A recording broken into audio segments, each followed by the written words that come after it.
नमस्कार, मैं हूं प्रदीप कुमार। आप देख रहे हैं पॉलिटिकल आइडिया। पॉलिटिकल आइडिया के आज के इस अंक में आप सभी दर्शकों का बहुत बहुत स्वागत है। मित्रों, आज हम बात करेंगे अमित शाह के बिहार दौरे की। अब भारतीय जनता पार्टी के चाणक्य अमित शाह ने अब बिहार चुनाव का प्रभार एक तरह से संभाल लिया है। इसी महीने अमित शाह के 2 दौरे बिहार में होने वाले हैं, 18 तारीख को और 27 तारीख को।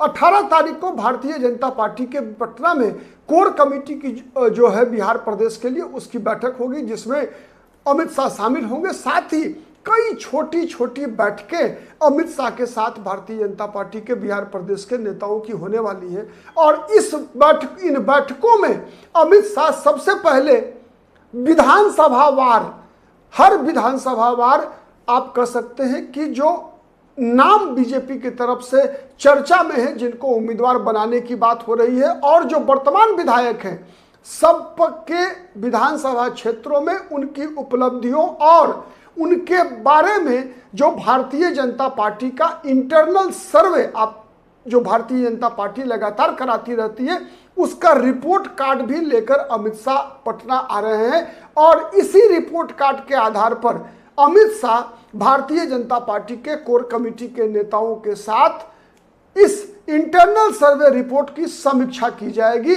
और 1-to-1 ये मीटिंग होगी। मतलब हर विधानसभा सीट के बारे में अलग अलग चर्चा होगी।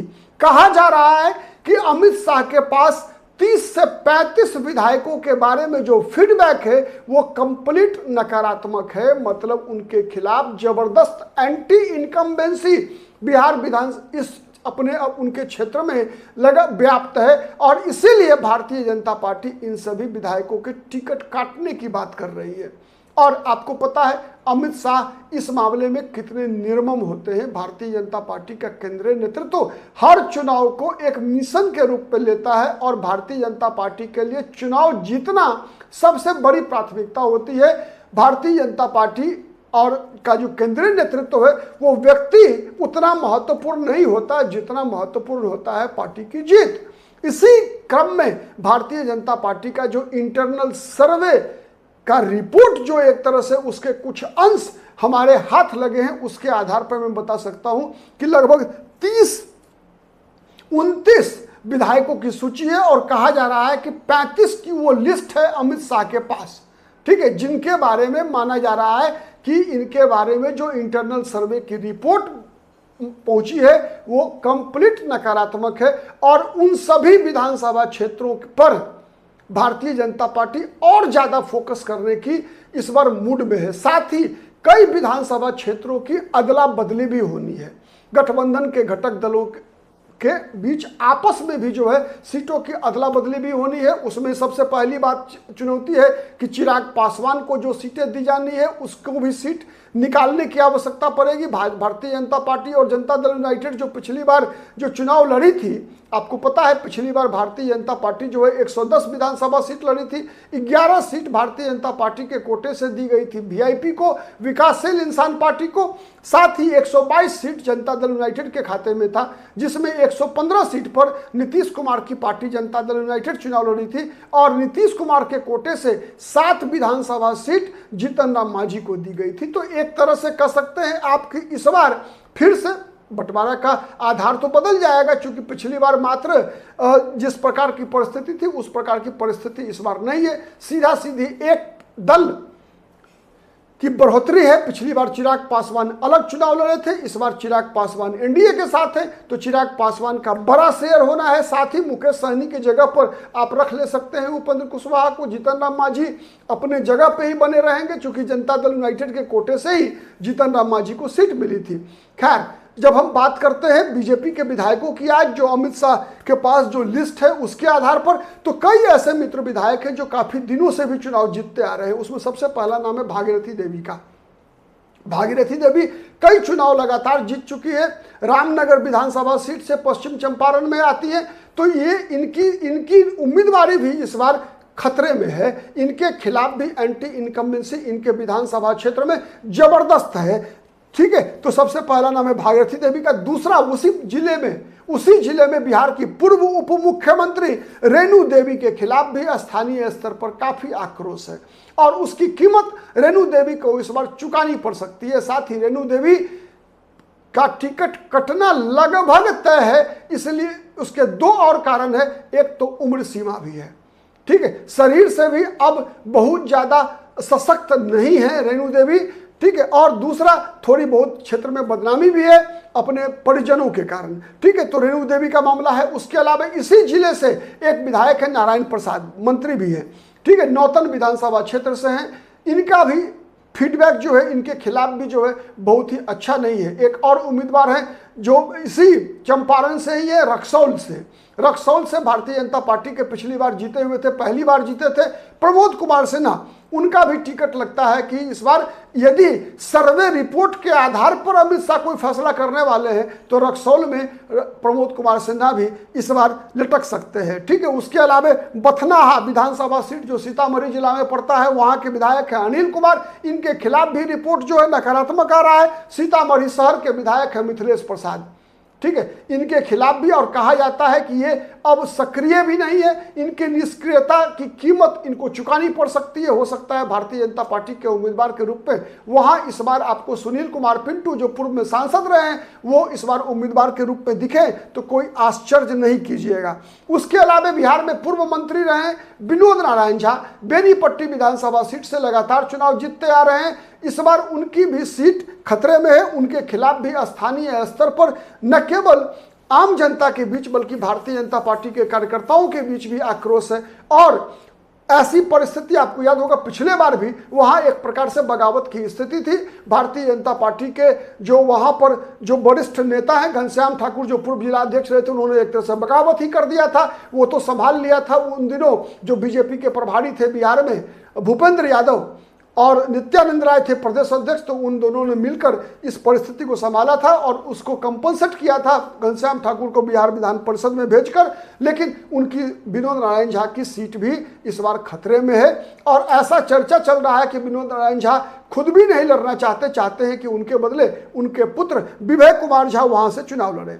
उसके अलावा मधुबनी जिला में ही एक सीट है राजनगर विधानसभा सीट, जहां के विधायक है रामप्रीत पासवान, मंत्री भी रहे हैं, तो उनकी भी सीट उनके खिलाफ स्थानीय स्तर पर जो है एंटी इनकम्बेंसी काफी ज्यादा है और शायद इस बार अमित शाह का प्रकोप उनको भी झेलना पड़े। कई बार के विधायक हैं विद्यासागर केसरी फारबिसगंज विधानसभा सीट के विधायक हैं, ये भी इनकी भी सीट पर इनके खिलाफ जो है आक्रोश काफी ज्यादा है। उसके बाद हम चलते हैं कृष्ण कुमार ऋषि बनमनखी विधानसभा सीट, ठीक है, इनके खिलाफ भी स्थानीय स्तर पर आक्रोश है, ऐसा भारतीय जनता पार्टी का इंटरनल सर्वे का रिपोर्ट बताता है। साथ ही एक और हैवीवेट तारकिशोर प्रसाद पूर्व उप मुख्यमंत्री, जिस प्रकार से रेणु देवी की सीट खतरे में है वैसे ही तारकिशोर प्रसाद की सीट भी खतरे में है। लगातार ये भी जीतते आ रहे हैं, 2010, 15, 20 सब चुनाव जीतते आ रहे हैं। 2020 में जब नीतीश कुमार पहली बार मुख्यमंत्री बने तो तारकिशोर प्रसाद और रेणु देवी दोनों को उप मुख्यमंत्री बनाया गया था,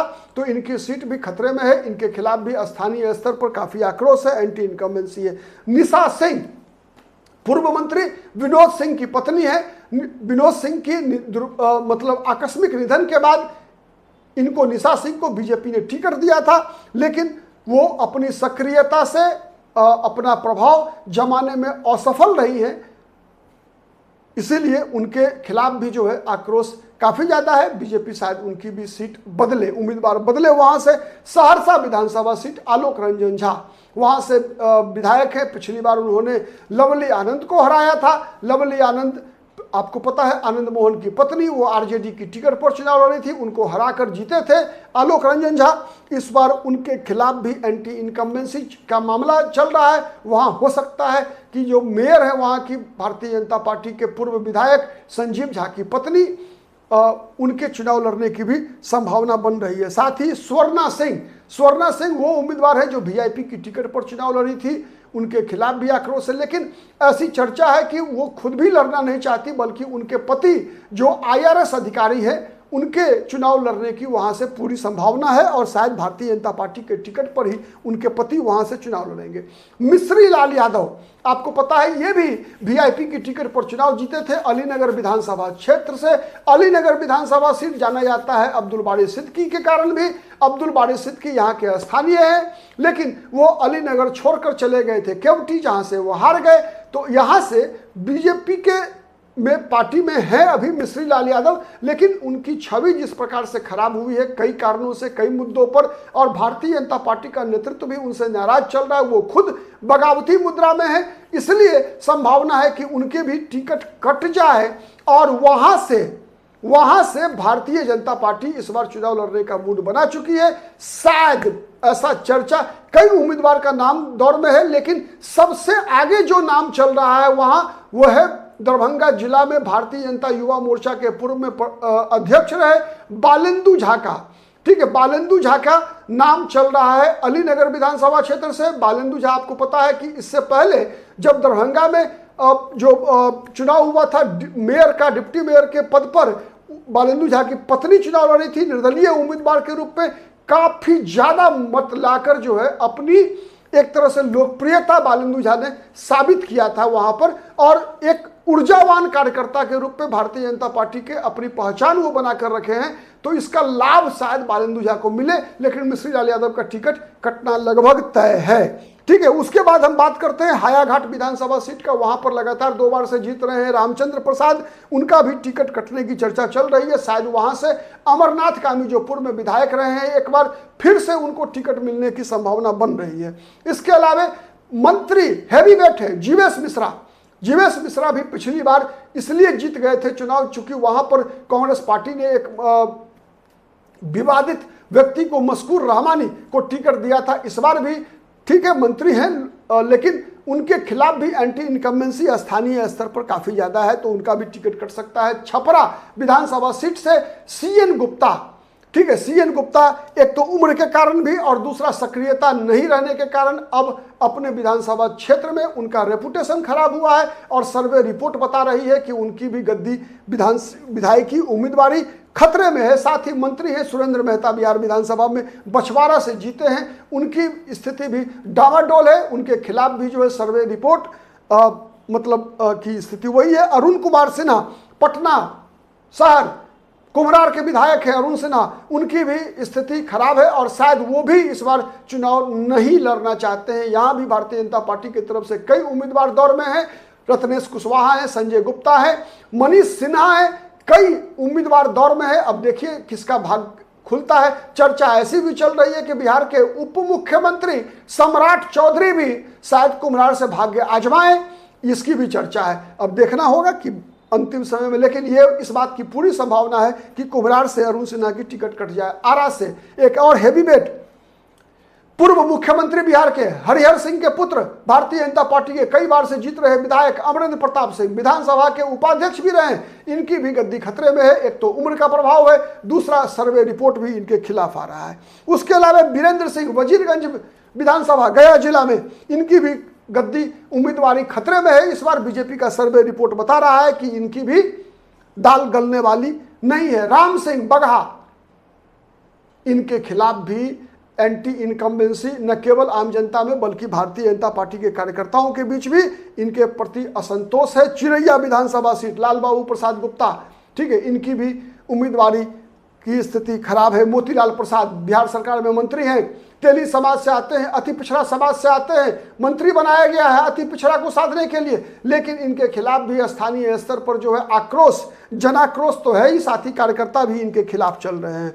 ठीक है, अरुण कुमार सिंह बरुराज मुजफ्फरपुर जिले में पड़ता है, बरुराज विधानसभा सीट, इनके खिलाफ भी जो है अमित शाह के पास जो रिपोर्ट है सर्वे रिपोर्ट, उसमें खिलाफ में जा रहा है ललन कुमार। फिर 35 विधानसभा सीट, ठीक है, आपको याद होगा ललन कुमार ने लालू प्रसाद यादव पर एक समय आरोप लगाया था कि लालू प्रसाद यादव ने उनको प्रलोभन दिया है। यही ललन कुमार, इनकी भी उम्मीदवारी खतरे में है। स्थानीय स्तर पर इनके खिलाफ भी जो है काफी ज्यादा एंटी इनकम्बेंसी की स्थिति है। उसी प्रकार से बांका में राम नारायण मंडल, भारतीय जनता पार्टी के कई बार के विधायक, उनके खिलाफ भी एंटी इनकम्बेंसी है, उम्र का असर है। अब एक तरह से कह सकते हैं लगातार जीतने के कारण एक लंबा एंटी इनकम्बेंसी इनके खिलाफ भी है। चर्चा है कि भारतीय जनता पार्टी किसी युवा चेहरे को वहां से बांका में उम्मीदवार बनाएगी। आज के लिए इतना ही, बहुत बहुत धन्यवाद, नमस्कार, जय हिंद, जय भारत।